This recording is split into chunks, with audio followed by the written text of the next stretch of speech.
사랑하는 가족 여러분, 오늘 목요일 아침 예배 아버지 앞에 올려드리겠습니다. 하나님 아버지 감사를 드립니다. 이 하루가 시작되면서 주님과 함께 한다는 그 든든함, 우리 모든 식구들이 마음 가득 누리고 살아갈 수 있도록 도와주세요. 예수님의 이름으로 기도드립니다. 아멘. 창세기 4장 9절로 15절 말씀입니다. 여호와께서 가인에게 이르시되 내 아우 아벨이 어디 있느냐? 그가 이르되 내가 알지 못하나이다. 내가 내 아우를 지키는 자니이까? 이르시되 내가 무엇을 하였느냐? 내 아우의 핏소리가 땅에서부터 내게 호소하느니라. 땅이 그 입을 벌려 내 손에서부터 내 아우의 피를 받았은즉 내가 땅에서 저주를 받으리니 내가 밭을 갈아도 땅이 다시는 그 효력을 내게 주지 아니할 것이요 너는 땅에서 피하며 유리하는 자가 되리라. 가인이 여호와께 아뢰되 내 죄벌이 지기가 너무 무거우니이다. 주께서 오늘 이 지면에서 나를 쫓아내시온즉 내가 주의 낯을 배웁지 못하리니 내가 땅에서 피하며 유리하는 자가 될지라. 물은 나를 만나는 자마다 나를 죽이겠나이다.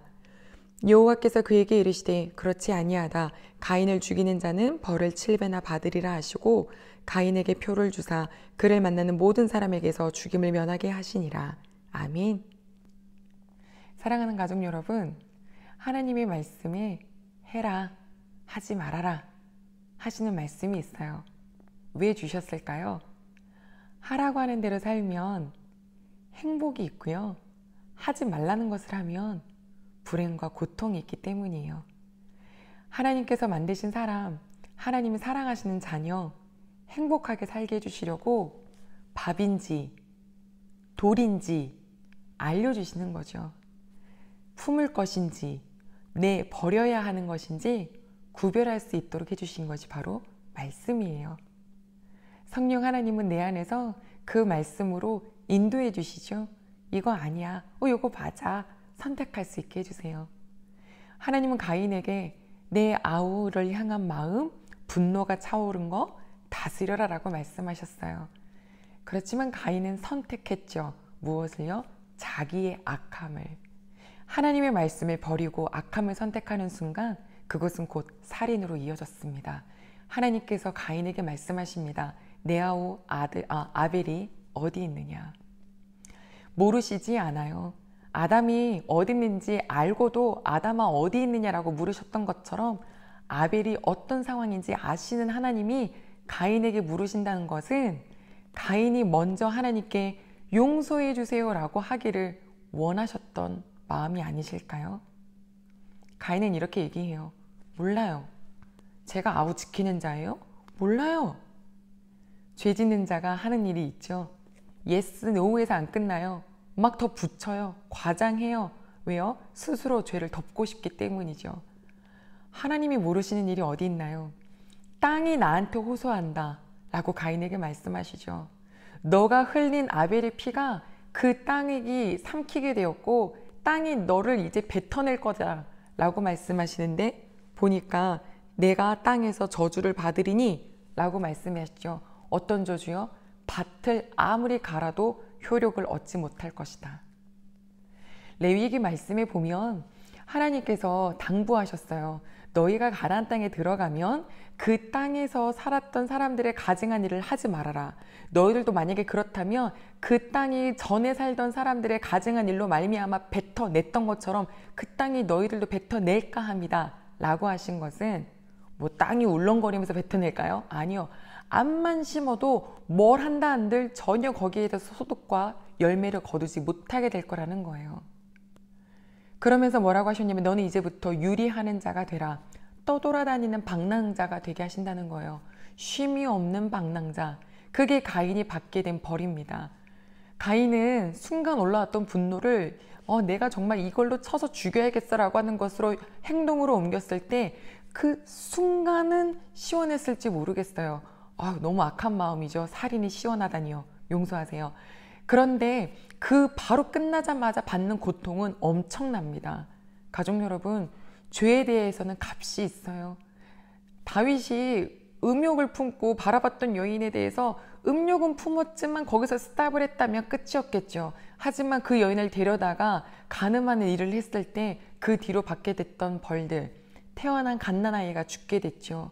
그리고 이미 낳았던 다윗의 다른 아들들이 아버지의 모습을 보고 그 자녀들끼리도 아주 어려운 일들이 펼쳐졌죠. 값은 계속 치르게 되어 있어요. 그래서 미리 짓지 말라고 하신 거죠. 가인의 고통은 계속됩니다. 가인이 이렇게 얘기를 했어요. 하나님, 내가 이제 이 땅에서 버려지면 나는 하나님의 낯을 배웁지도 못할 거고, 그러면 사람들이 다 나를 죽이려고 할 텐데요. 자기가 죽이는 것은 아무것도 아니고 남들이 나를 죽이려고 하는 것은 무서워졌나 보네요.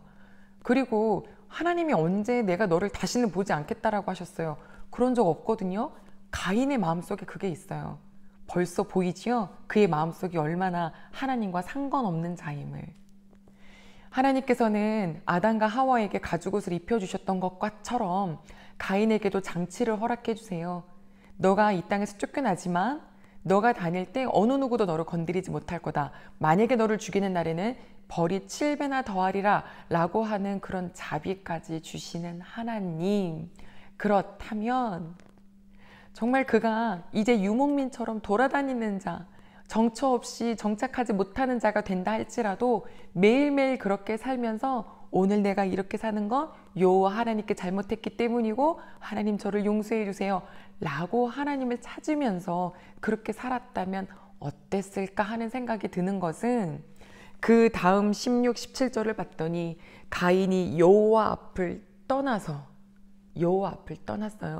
그리고 놋이라는 땅에 거주했는데 그 놋이 뭐냐면 유리, 방황 이런 뜻이거든요.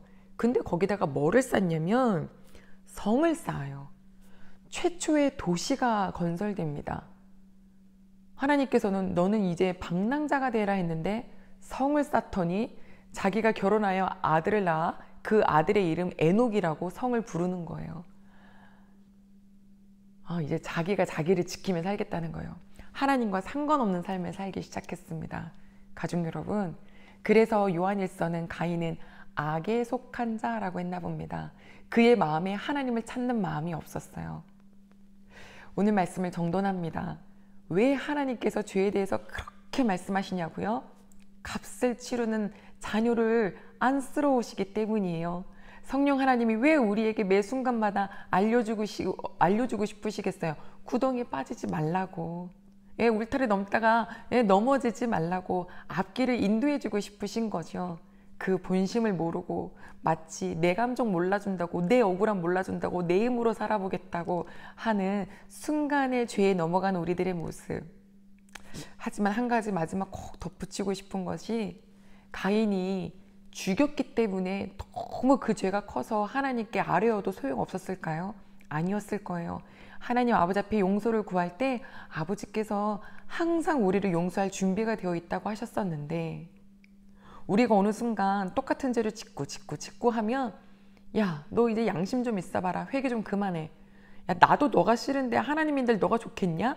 막 이러면서 회개를 자꾸 막아대는 어떤 그런 소리가 있어요. 마음의 소리. 하나님의 소리가 아니에요.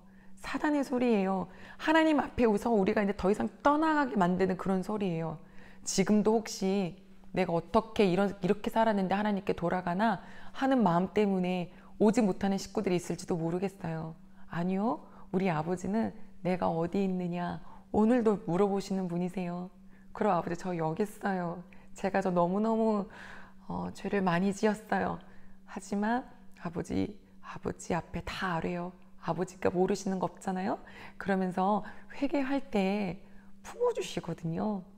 오늘도 혹시라도 그런 마음 때문에 하나님 곁에 오지 못하는 식구가 있다면 위에서 중보 기도해 주세요. 혹시 그런 죄책감을 갖고 있나요? 죄책감은 노죄예요. 얼른 하나님께 회개하는 것이 은혜고 하나님 앞에 선이겠죠. 기도하겠습니다. 하나님 아버지, 가인의 순간의 죄는 더 큰 고통을 낳게 됩니다. 그런데 그 고통 속에서 회개가 아닌 오히려 여호와 앞을 아예 떠나고 내가 살겠노라고 성을 쌓는 가인 모습 보면서 아버지 우리도 혹여라도 거듭되는 죄에 내가 실망하고 하나님을 떠나서 그냥 나는 나식대로 살자 이렇게 되지 않도록 우리들의 영혼이 그렇게 아파지지 않도록 병들지 않도록 오늘도 작은 일이든지 얼른 달려와서 하나님께 아뢰 수 있게 도와주세요. 주님, 모든 것이 우리를 위해 하신 하나님의 사랑임을 다시금 알게 해주셔서 감사합니다. 예수님의 이름으로 기도드립니다. 아멘.